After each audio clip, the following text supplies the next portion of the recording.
Nasa 20K na nga monthly ang kuryente sa mansyon pero eto nagdagdag na naman tayo ng pampalakas ng kuryente. Huy, grabe naman.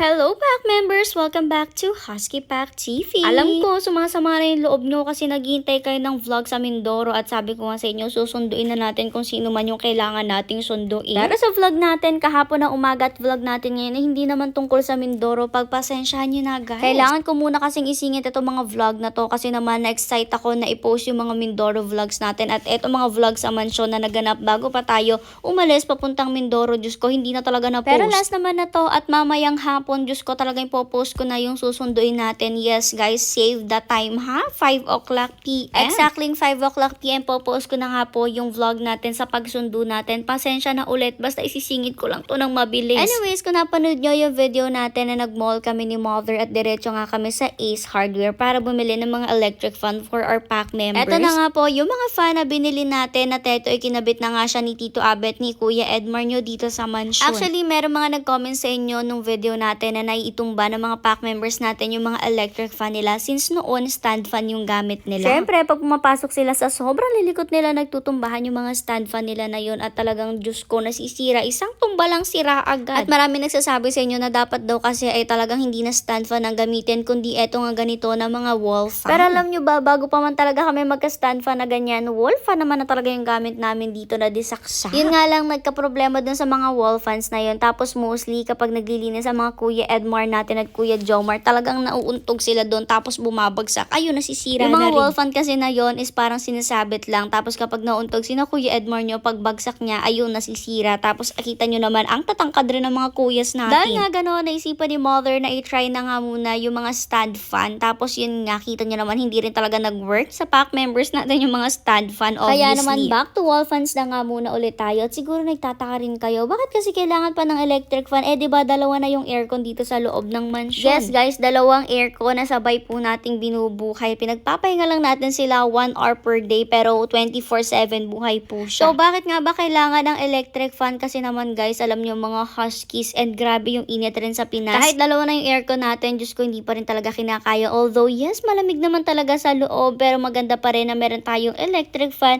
para makatulong nga na ma-circulate din yung hangin dito sa loob. Halimbawa nga kasi yung aircon natin dyan na solar powered, nandyan siya sa pinakahagdan. Ibig sabihin yung medyo padulo, hindi na nakakaabot doon masyado yung lamig. Kumbaga dito sa paharap, malamig talaga since syempre malapit dito yung aircon. Pero doon sa medyo padulo, wala na masyadong lamig doon. Kawawa naman yung pack members natin kasi doon. Yung isang aircon natin, nasa kabilang side nga pero nasa second floor naman siya. At ang aircon na yun ay dikuryente naman. Kumbaga yung aircon natin dito guys, isang dikuryente at isang solar power. Anyways, kaya nga ayan, nag-try si na Mother at pinili talaga nila na ilagay itong isang electric fan nito dito sa may hagdan. Bakit? Syempre, dahil kitang-kita nyo naman katapat niya mismo yung aircon. Bale, pagbuga ng aircon, automatically madidistribute na nga po yung air, lalo na kapag etong electric fan na to is umiikot. Tapos along the way, papunta dun sa padulo, meron pang dalawang electric fan na nagdidistribute ng cold air. At syempre, ibig sabihin lang nun talagang makakalat na yung cold air hanggang dyan sa padulo. Yes guys, ang sole purpose lang talaga ng electric fan natin is para ma-distribute ng maayos yung hangin at hindi naman kailangan talaga na mahanginan ng sobra ang ating pack members. Sa second floor naman, hindi naman na mahirap i-distribute yung hangin kasi nga etong pinaka-aircon na to na nasa harap ng hagdan,